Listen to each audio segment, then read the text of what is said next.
Cast is now starting. All attendees are in listen-only mode. Good morning, everybody. Thank you very much for attending this morning's webinar on helping the food and drinks industry through the current energy crisis, presented by Elam, presented by Martin Sheridan and Simon Mitchell. If you have any questions, please type them in the questions box, and our presenters will be hosting a Q&A at the end. Any questions that we don't get around to answering will be answered in an aftercare email that we'll be mailing around within a week of this webinar. That will also contain a recording of the webinar. So without further ado, I will pass you on to Martin. Thank you, Adam. Welcome everybody, good morning. Yeah, it's probably going to be about sort of 30-45 minutes depending on Q&A. We don't want to sort of take too much of your time, but we know that the current energy price crisis is really impacting lots of segments at the moment, especially the food and drink sector. So that's why we put together today's slides. Both myself as sales director, I'll bookend the session, and Simon will look at, who's our head of commercial, will look after some of the what's going on with energy prices. We want to contextualize it as well, and look at some of the things customers are doing out there at the moment to mitigate some of those costs. So next slide, please. So yeah, I'll go on to just introduce Elam Energy first of all. Next slide, please. I think it's important to next slide. Just to kind of explain who we are. Elam's probably not known as well known as a brand as some of the others, but we've been around for 30 years. We have for 30 odd years building a gas generation portfolio, CHP, gas to power, which we sold to Centrica about 6 years ago. We were previously known as Energy. So we sold that portfolio and rebranded as Elam, and then we focused mainly on front of the meter, gas peaking plants, and now battery storage, which connects straight to the grid. So we're quite unique in our sort of size business where we own assets. So we know how to run assets, we know how to generate energy, we know how to sell it to the grid. So we bring that expertise, and we've rebuilt up our behind the meter, our B2B business, industrial and commercial, to help customers like yourselves to generate energy and become less reliant on the grid. So we're very much specialists. We try to mitigate as much risk in the industry as possible with both our investment and giving you access to the latest technologies, be it renewables such as solar, gas generation, which is still very much a key generational asset in the industry. Both from just gas to power, but also CHP, and many businesses in the food and drink sector still are very reliant on gas generation. And we also have lots of ways to mitigate any of that carbon. And that kind of goes on to our final point. We really want to help customers on that net zero carbon journey. So it's not just about today, and of course, we will talk about energy prices today, which are a massive problem for your industry, but also we're looking at the longer term as well. So if you go on to the next slide, so it just gives you an example. Some of the companies we're already working with, many in your sector, and I think that gives us a real validity in the industry to say, well, actually, Elam can support us, and both on the everything that's happening today, but long term. And Simon will now go on to what's going on with energy prices, and I'll dovetail back into the discussion later on today. So I'll hand over to Simon. Excellent. Cheers, Martin. If you can move on to the next slide, please. Yes, good morning. I'm Simon Mitchell. So I'm the head of commercial here at Elam Energy. So first of all, thanks for everyone joining. So for the next few slides, I'm just going to go over a quick overview, particularly of net zero in terms of the impact on energy prices and infrastructure in the UK, and then how on-site generation fits into this. So I'm sure everyone is aware of what's currently happening in the energy market. It's quite astonishing, to be honest. So energy has become a headline mainstream news, and it's affecting all industries, from the very largest to small SMEs, and all the way down to us individually on a residential level. So it's certainly energy is now, we're finding, become a a top board priority rather than potentially just a side note or something that's looked after in the procurement or finance teams. So during this webinar, we're not going to have time to go to great depths on the drivers and the reasons we're seeing such high prices. And what we want to focus on is how this market volatility fits into net zero and how it fits into looking for on-site generation solutions for yourself. We've got a couple of graphs on this slide, and they're probably familiar with the majority on the call. These were taken, I think, from last week or the week before, but these snapshots could have been pretty much taken at any point since last September when the energy prices and the energy market started going a little bit crazy. So if we start with a graph on the top right side, this shows within day prices.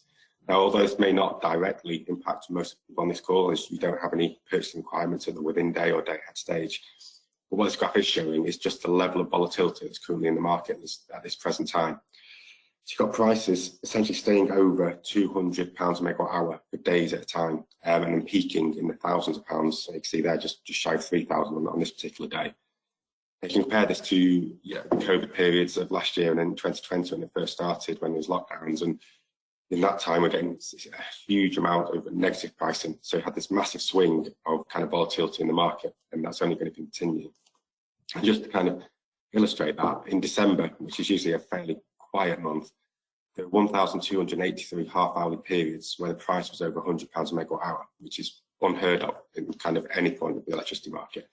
And during December, the prices peaked at just over 2,000. Well, already in January, that's been topped, you can see, and they've been peaking at just over 3,000. So, although it might not have a direct impact on you, this does have indirect consequences for all end users, as National Grid is having to make continuous balancing decisions now to keep the electricity market balanced, which is costing a huge amount of money. So essentially having to pay out these prices, and it's over 10 times what they'd normally pay. So these costs will eventually feed through to you, and they already are feeding through to you in terms of the PSUOS costs, and also anyone who does have any volume on flexible contracts that can get priced out in balance or day ahead will have a direct consequence for these costs as well. If we move on to the second graph, on the left, sorry, go back to the previous page, please. So to the graph on the left-hand side. So this is a graph that's probably very familiar to everybody. This shows the current baseload prices. So again, taken I think from last week. So you see in the next few months, they're still pushing at £200 a megawatt hour compared to only 6 months ago, that was way under 70, £60 a megawatt hour. And even the summer prices for this year pushing £170 a megawatt hour, which will have direct consequence on pretty much all businesses. Either as you're looking to lock in further fixed contracts kind of over the future years, or you have a flexible contract and you're having to lock in part of that. So huge impact for the whole of the food and drink industry. Now, the reasons for these continued high prices have been discussed extensively within industry. And there's been huge gas supply pressures, which obviously could become even more acute if things escalate in Ukraine. There's been low wind, interconnect issues, and the oil play part. I think the big question for everyone on the call, and the big question to think about for your long-term future strategy is this volatility here to stay? And is this the new normal? Now, we believe it is. So as more intermittent renewables are built, transport and heat are electrified, start to integrate hydrogen, the pressure in the grid and demand for power is just going to intensify. And these events will become regular occurrences rather than one-off anomalies.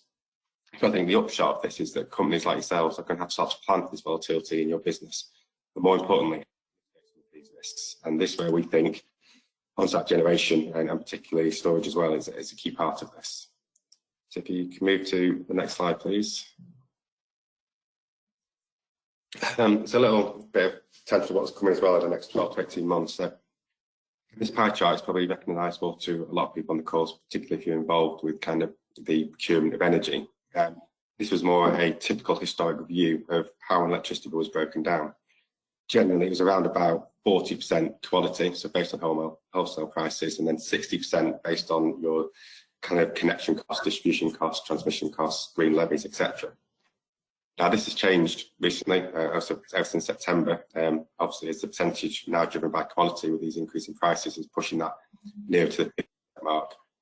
However, it's not just that you need to be aware of. There are other changes coming to force, both price and regulatory, which will continue to impact this traditional view of how energy companies should view their energy charges. So we've already mentioned the PSUOS already, but the two further impacts that you need to be aware of that. So as mentioned on the previous slide, the volatility in the day-ahead and within day market means increased amount of actions required by National Grid, which is covered by the resource costs. So that volatility and those costs is going to feed through to your invoice over the coming years and become a bigger part of your bill. But secondly, and on top of that, Ofgem have recently given their minded to decision on reforming resource charges. So historically, they've been split between generators, but also end users like yourself. However, I think it's the market will be fairer if these costs are levied only on end consumers, so only on business like yourselves, which meaning these resource costs are going to be a double whammy and go up again. On top of that, got triads and avoidance. This has been a big part of many food and drinks companies' energy strategy over recent years. And I'm sure most of you will be aware that the ability to avoid these costs is going to end after this winter. So all triad costs are going to become fixed and unavoidable, and as such, any costs that many food and drink companies will have managed to actively manage and avoid will increase significantly from next winter. In addition, we've got duos charging. So Ofgem have also amended how duos charges are implemented, and there's going to be a greater focus on fixed charges rather than variable charges, which again, depending on your location, can have a big impact on particularly high energy consumers. Also, the expectation, I think, in the market is for further volatility in the wholesale price this year, and also other costs coming our way. So, as an example, I'm sure you've all seen the media reports on numerous energy companies going bust over the last 6 months or so. I think what's not necessarily as widely reported, particularly in the mainstream media, is this has left a black hole in the financing of energy. So things like ROCs and FIT payments, which now have to be covered and picked up by the rest of the industry, so essentially you, and also at home as well in residential. Yeah, these costs, at the moment, these costs are looking to be, well over £2 billion, which have to be smeared across everyone else to pay. So I think these are just some of the reasons that customers like yourself need to think carefully about energy strategy this year, and certainly on-site generation storage start to be a real consideration for everybody if you're not already. Move on to the next slide, please. So over the next couple of slides, I'm just going to look at how the net zero as well particularly impacts UK power infrastructure. And to do this, I'm going to use a couple of diagrams which I've taken from National Grid's future energy scenarios. Now, for those of you who are not familiar with the future energy scenarios documents, I would highly recommend having a look. So if you search up future energy scenarios on the internet, it will come up, and it's usually updated every year. There is a comprehensive number of documents running to hundreds and hundreds of pages for those of you who like to go into detail. But for those of you who don't, there's a very nice 5 or 6 page summary document, which I think is definitely worth anyone 10 minutes of time reading to get a view of particularly net zero and the impact on the UK energy infrastructure for us to be able to get to net zero. So the purpose of the future energy scenario is to model 4 different credible scenarios of how we get to net zero by 2050 and what impact it has on the power markets. Now, this particular graph shows where the UK is now and how much carbon we produce, and then 4 scenarios how we get that to zero, or not in one case, over the next 30 years. So as a snapshot, it illustrates just how big a challenge getting to net zero is for the UK as a whole, and how much of a big impact it will have on businesses. So very quickly, just going through the 4 scenarios. The first one, steady regression, is the grey line, and as you can see, this actually doesn't get us to net zero by 2050. And this is the slowest credible decarbonisation pathway. So this assumes minimal behaviour change, but does assume we completely decarbonise things like power and transport, but not necessarily heat. As you can see, if we do this, and just think about the massive impact that will have you both in your businesses and at home to do that decarbonisation, we still only get about halfway to net zero by 2050. And just by doing this, on the next slide, I'll show you just kind of the impacts that will have on you and the UK infrastructure as a whole. The other 3 scenarios, you can see, do get us net zero. And you start with the blue line.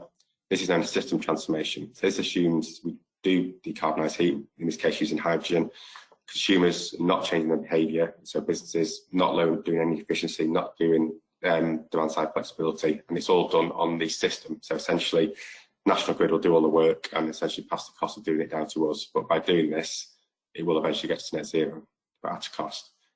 The yellow line is the opposite. This is consumer transformations. This is making the assumption that essentially businesses are leading the way. So you are changing your behaviour, becoming highly energy efficient, you're implementing on-site generation, you are implementing huge demand-side flexibility. So again, you're leading the way, but it's something we need UK business then to lead on.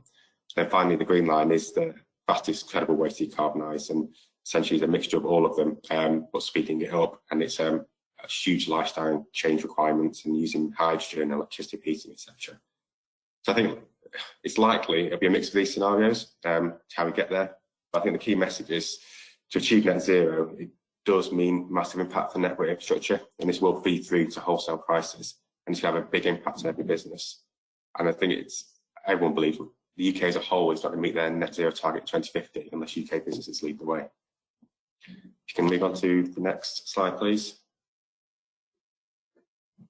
This table is also from National Grid's future energy scenarios, and it starts to put into context how big the changes required are and kind of how they will impact you.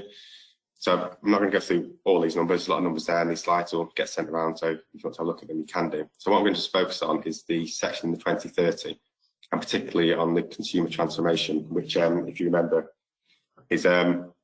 won't necessarily get us to net zero by 2050, but even if we just look at what needs to happen for that, kind of the impact it will have on you as a business. So if you start with the top line, you can see currently, or in 2020, the annual average carbon intensity of electricity in the UK was about 155 grams of CO2 per kilowatt hour. Now in 2030, so this is 2030, not 2050, just in 8 years' time, we need to get that from 155 to 20. So you think straight away, just what a massive impact that's going to have on the electricity system to make it that much greener in only 8 years' time from where we are. And if you look at the kind of numbers below it, it kind of illustrates actually to get to that, what do you need to do? So if you look at electricity, the annual demand in 2020 was around about 294 terawatt hours. That's probably going up to about 333 terawatt hours. So an extra potentially 40 terawatt hours of electricity.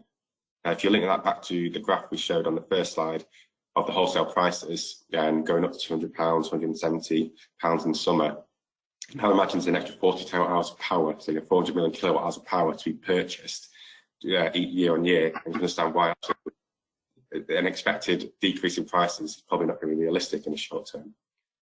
If you then look at the peak demand, you see that's going from 58 gigawatts to 69 gigawatts, so again an extra 10 gigawatts of demand. So if you link that back to the first graph we showed, currently we're seeing all those prices reaching £3,000, you know, consistently being over £200. Now imagine an extra 10 gigawatts of demand being on the system during those days, and how much more volatile it's going to make that market, how much more peaky it's going to make the market. And again, those costs are going to flow through to you.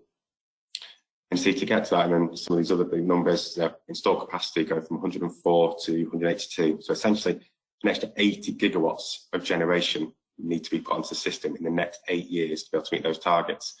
That's huge. So just think, again, the demands and the strains on the already creaking transmission and distribution networks and systems, which are all going to have to be upgraded to be able to put these on. Again, and those costs are all going to have to be paid for and borne by end users. And if you break down that installed capacity, and you can see on the next numbers, a lot of that will have to be renewable to meet the target of getting to the green energy. So you can see wind and solar is going to go from 36 to 100. So again, it's an extra 60 gigawatts of intermittent renewable generation going on the system, which isn't base load. So it's going to, again, have a massive impact on volatility in wholesale market prices. You can have days where it's really going to struggle to meet our demands and prices go really high. And also, flip side to that, of that, 60 gigawatts, a big majority of it will be front of meter. It'll be large scale solar and wind projects, but not all of it. And this is where it directly impacts end customers. A lot of solar is going to also have to go onto businesses, roofs or private wires or corporate PPAs. All this starts to come into play as a lot of this becomes more common over the next few years. And just a couple of other ones. You look at storage, over 4 to 14, so tripling. So again, that's potential cost but opportunities. So again, most of it will be front of meter, but there's opportunities increasingly over the next 5 years for business to look to put some of that storage behind the meter.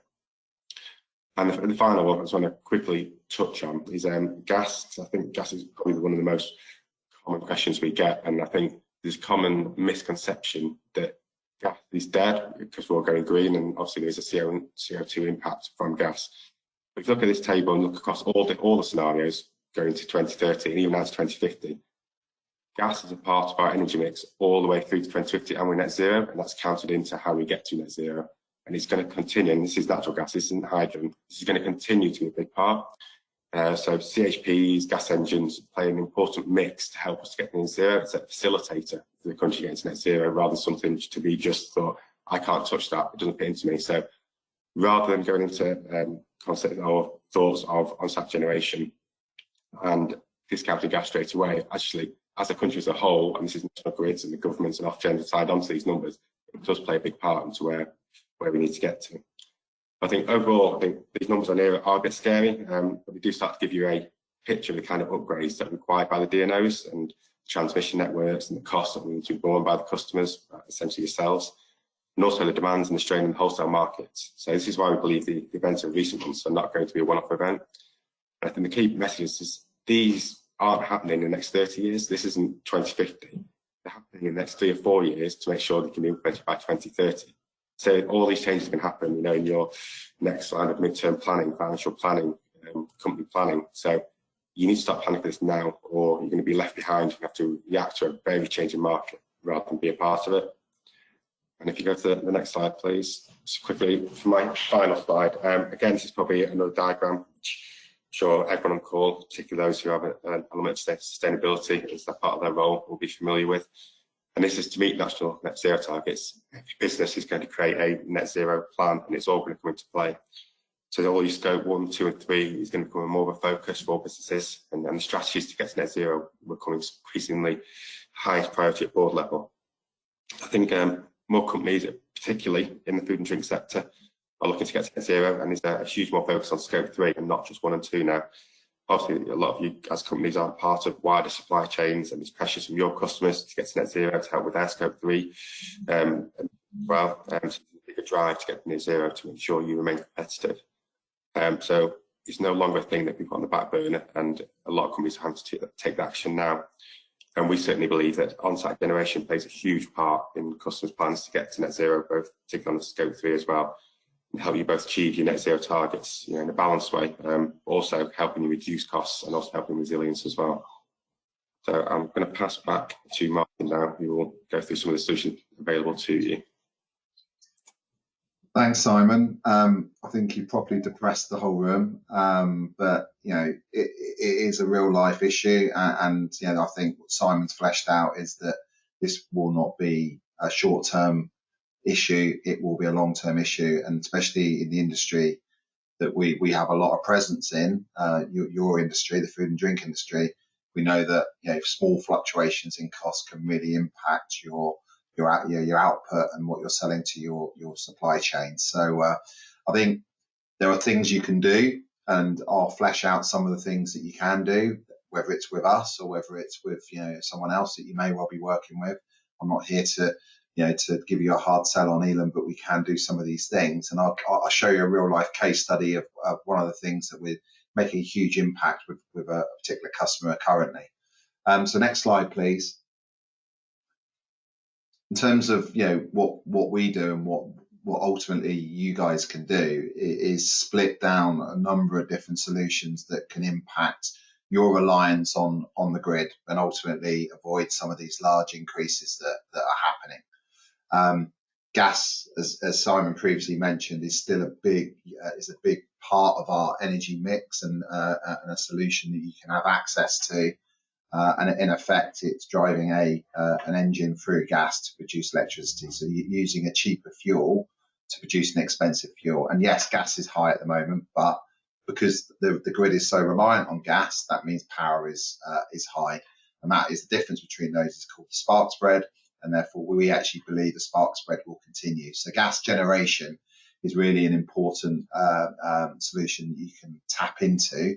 And that can enable you to also use the excess heat for hot water, steam, and other parts of your processes if you have that as part of your requirement. Battery is going to become part of the energy mix as well, and industrial commercial battery is a real solution, and we have a supply chain with a Chinese manufacturer. And I think mixing that with a number of different solutions is really viable to be able to, you to be less reliant on the grid and avoid some of the peak demand costs as well. So we do look on all of our projects about how we can mix battery into the solutions. And renewable, we all know about renewable, be it wind turbine, solar, but solar is still a massive opportunity, both ground, roof mount, but also there are other sort of commercial trading platforms. So it might be that one site of yours doesn't have the space to be able to access solar, but one of your other sites has got loads and loads of space. So there are ways of trading that energy down the grid and into your other sites, so you're still accessing cheaper energy. And as I said before, it's about mixing all three into a hybrid solution. And every time we go into a company, we always look at the way that the customers can reduce their energy demand. So it's about looking at the data, analysing the data, and pushing down that demand before looking at generation. So on the next slides, what we're very aware in the food and drink industry, there's lots of gas assets out there. So we do have an operating and maintenance arm. You may well have a contract with somebody, you're not happy with it, or you've got assets that you run and they're not being efficiently run. There is a lot of efficiencies to be gained by having top-notch equipment, and we're not the BMW dealership that you're having to pay for the expensive spark plug. We have access to the supply chain, and we don't specialise in one particular engine type. We can actually access and operate and maintain a number of different types of assets. So again, if you do have any assets, we can really get some efficiencies, push down your energy usage by increasing that efficiency. So next slide. So next slide as well, please. Sort of flesh that out with a case study. I picked a particular customer we're working with. It's a plastics company. They operate 24/7, but they are supply chain for a large drinks manufacturer, so there is a linkage to your industry. Just to give you a sort of summary of who they are, they're non-disposable products. There's no requirement for hot water, steam, so it's purely just electricity really that they're looking for. They own their own property and land. They have an opportunity to export. They have a good gas connection coming in. Their production output is pretty stable, and they expect that to continue. They do have some roof and green space, which is great, and they've got a farmer next door that they've got a good relationship, and it's just north of the M25. So actually, it's stacking up to be quite a nice customer, but every customer has different challenges wherever they are in the UK.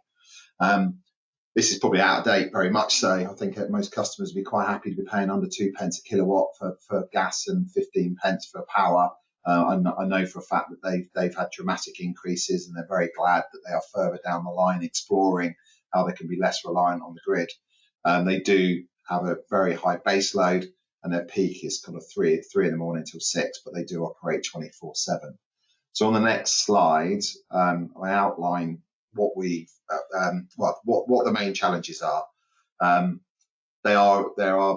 They've got a high demand. They've got large energy bills, and they look to have a large increase in the cost forecast, as I mentioned.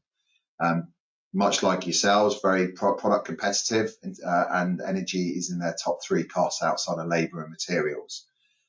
They've got that net zero carbon plan, and they're getting pressure on that to deliver for shareholders and also customers in the supply chain. And they've got I think it's a 2040 objective. They don't have an energy procurement team internally and supply expertise. They've got lots of engineers, lots of people that know how to run their machinery, but energy is not it's not their bag. But they've got money, but they want to invest that in modern manufacturing machinery and not their energy infrastructure. So they've got lots of challenges that we've come in and looked at. Next slide, please. So what we've done is we've gone in, we looked at their half-hourly data, looked at the way they consume their energy. We're talking 24 months because of COVID. That's impacted sort of a lot of usage. We've looked at the cost of their power and gas bills. So many customers don't know actually what they're really paying for their power and gas. So it's good for us to analyse. We've looked at their demand profile. We've understood their site, their drawings, Google Maps, site visits. I think it's important to look at their strategy. We talked about the net zero carbon strategy, but also sustainability strategy and other strategies, ISO 50001, all that kind of stuff we get our teeth into. And then also we want to look at a long-term partnership because we're looking to fund projects, and I'll cover this off in a later slide. So we can bring our funds and our money to the table so customers can invest in their own infrastructure and we can invest in customers' energy infrastructure. But they are longer term commitments, which I know not all customers want to do. And we just looked at different models and different technologies and different mix of technologies to be able to give them the best commercial returns, as well as looking at that net zero impact as well. So next slide. we'll start to show you and flesh you out exactly what we've done. So from a customer perspective, there's three things that we've immediately looked at. In the bottom left hand side, there's a small green C. It's kind of our efficiency arm of our business. So we've looked at the way the business currently runs mainly their heating and their gas usage, but also looked at their power usage as well to really start to look at pushing down and increasing their efficiencies there, and that's minimal investment. We've also, through a funded solution, looked at both a large solar array for 750 kilowatts and also a gas to power solution on site as well. So there's a mix of the hybrid where the solar will complement the gas, because the gas can help during the evenings and outside of sunshine periods. We've looked at green gas as a potential option. We can do carbon offsetting, so the gas will potentially increase their carbon usage, but by carbon offsetting, we can from additional fee, we can look to offset that carbon. All of our assets are certainly on the gas side are hydrogen ready when that becomes available on the grid, and then we'll look after those assets. Everything designed, built, installed, maintained, operated, and funded by Elam. So we become the long-term energy partner. And the gas project's probably about a 12-year contract, and the solar is around sort of 20, 25 years. I'm not quite sure on this specific case study. We're making huge financial savings for that customer, around £450,000 per year, and a huge reduction on their carbon as well. So it's a really good win-win for the customer. They're impacting their carbon. They're becoming more sustainable by not being on the grid, and they will start, even though these projects are not completed, they will avoid these higher prices that are coming down the line in the future. We've also thrown in sort of a dozen electric charger, 14 charging units in their reception area as part of the overall package. So that's actually impacting sort of a customer and employee indicator that they've had in one of their plans for a long time. And all of this is this is all completely part of the funded solution. And we're always constantly, because we're in the long-term partnership, constantly looking at future-proofing technology. So, do we need to go back and turn that asset into hydrogen only, the gas unit? We'll look at batteries when that becomes commercially viable, because it stacks up on certain customers, doesn't always stack up, and it didn't stack up on this particular opportunity. But batteries may well be a future opportunity for us to slot into, because it becomes quite modular. And then also that gives them access to potential revenue pools in the demand side response market, where they can monetize their assets in places like the capacity market.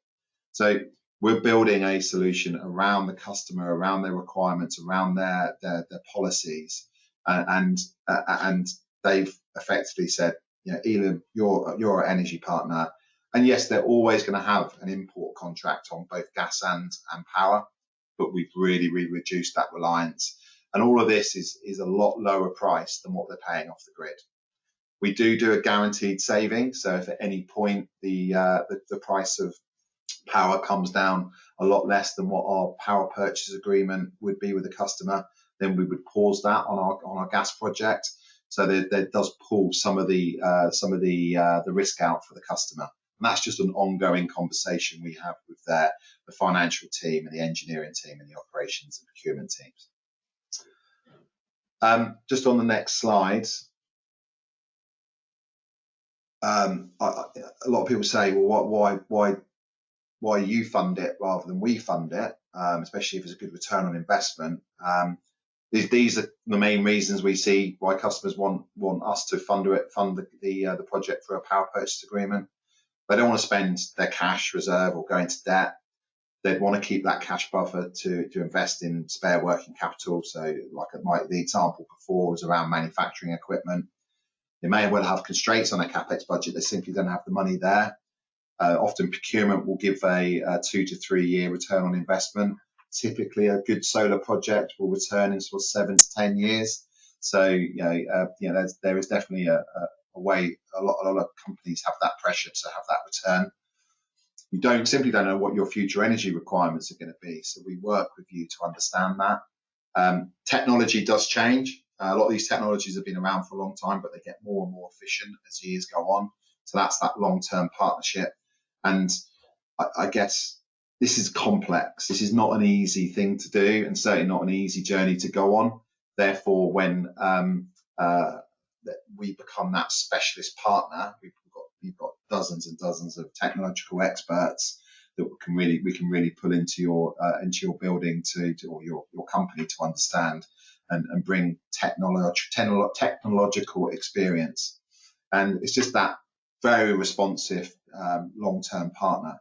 So PPAs are not unique to us. They are available out there.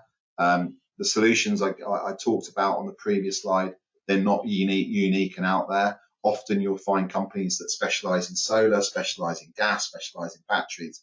What we do is that we step back from a holistic approach and look at what you require as a business rather than trying to force one particular solution on you. So it's really, really important for us to understand your business.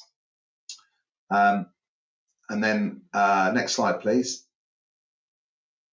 Just skip this slide as well, please. So just a quick summary. We've been around the industry for over 30 years. We are specialists in this technology. We provide risk-free solutions where, as much as we can, and we have that investment into your businesses if it's required. We have got a lot of expertise. It's been in our business for a long time, and even though the Elam brand is starting to be built back up again, we've been very consistent in this industry for a long time. And net zero carbon, as Simon's alluded to, is important, but there's going to be a lot of pain getting there, especially with energy prices. Final slide. If you do want to have a chat, my contact details are on the final slide, and you can get in touch or contact me in LinkedIn, or again, these slides will be being sent round by the federation, so my contact details will be in there. Always starts with a 15-minute conversation with one of our experts, one of my team, myself, and we just listen. We want to listen to what you need, what your problems are, what your pain points are.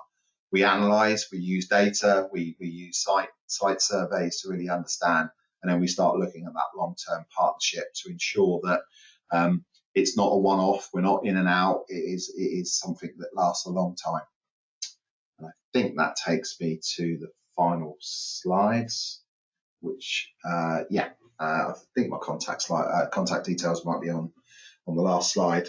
But yeah, if there's any questions, I know that we've had a couple of questions come through prior to this session. So if anybody's got any questions, please put them in the question box on your control panel. But to the organisers, have we got any questions? Brilliant. Thank you very much, Martin. Thank you very much, Simon. We do have a couple. I'll start off with this one. How can we as a business avoid peak costs with triads disappearing? Simon, do you want to take that? Yeah, Candice, I think triads was a very the most well-known of costs that companies avoided. That is going out. That's gone, so there's nothing to do about it anymore. But it's increasingly become less of a bigger part of your bill anyway. So your bill's made up of lots of other charges. So there's still a lot of peak charges. And if you go back to think about that graph first showed with the volatility with the within-day prices, that's essentially the peak cost now that everyone will be paying if you're on any kind of flexible contract. So those costs on their own are worth avoiding. So there's a lot more charges to be avoided just in triads, and there's a lot more. And it's also not just about avoiding charges, but installing on-site generation allows you to generate income as well. So it creates opportunities for you to kind of participate in the energy market by getting involved in things like the capacity market, getting involved in other ancillary services with national grid frequency, etc. So certainly, if you think there's no need doing on-site generation anymore because triads have gone, that's probably a bit of an outdated view. The energy market's changed so massively over the last 3 years. All on-site generation will offer a good business case for most customers. Thank you, Simon. Another question. We are exploring gas generation, but are worried about the net zero carbon conflict. What are our options? I'll take that, and Simon, you can dovetail in. Without knowing you as a customer, that gas generation, as Simon's alluded to, is still a big mix in our grid for till 2050. Yes, it has a carbon implication, but I suppose even if you go back four months ago, COP26 really kind of put the carbon agenda, and now today everyone's thinking about how do we survive the next 6 to 12 months with the high energy prices. So it is a real balance of your net zero carbon commitment, but at the same time you've got a duty of care to survive as a business and give back to your shareholders or your owners. So it's a real balance, and that's something that we consider when we come in and look at your business. You may well have gas assets now that are 15 years old. The new technology today are a lot more effective on the carbon side. So by replacing an old asset with a new asset would drop your carbon anyway. And then it's about complementing gas generation with renewables, for example. But if you're taking energy off the grid, it is most days 50% of that is run by gas. You've got that inefficiency of bringing it down the electricity lines to your site. So actually generating on site does increase the efficiency of that gas generation. And if you can utilise that heat from the engine and maybe the exhaust as well to heat up water and produce steam in your processes, then you're even increasing the efficiency of that engine. So I wouldn't be afraid to step away from gas generation, and it's about just balancing that technology with your net zero ambitions, and that's something we can discuss. And I did mention before around carbon credits. There are a way of offsetting that carbon through an additional fee, which is that fee invests in projects that reduce carbon. So there is a way of sort of discounting that carbon through I guess, accounting methodology. I think you got anything to add to that, Simon? No, that's pretty much it. The only thing I would say when looking at gas is looking at it in a holistic way across your whole net zero. So I think a lot of companies make the mistake of starting off with where the carbon are now and see a straight line reduction to zero over several years. So actually it'd be more of a squiggly line, and there'll be ups and downs to get there where you need to go. You're going to do it in a cost-effective and kind of resilient way. So although putting in gas may increase it in one way, you can reduce it. Other options to reduce carbon in other areas to get you to even further, faster to your net zero. So look at it holistically, and as Martin said, there's other options as well. There's also green gas available to make it a fully green solution as well.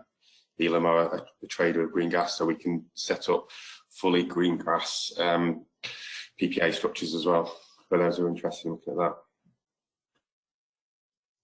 Right, wonderful. Thank you very much. We don't appear to have any further questions, although as mentioned earlier, if anybody has any questions, please don't hesitate to get in contact with either Martin or Simon, and a recording of this will be sent round with any further questions answered in the next week or so. Thank you all very much for attending. Martin and Simon, have you got anything else to add? No, but if any questions, be it energy procurement sort of based questions or around sort of energy generation, how to avoid it, please don't hesitate to get in touch with myself or Simon. Thank you for your time. Appreciate it. Thank you very much. Take care, everybody.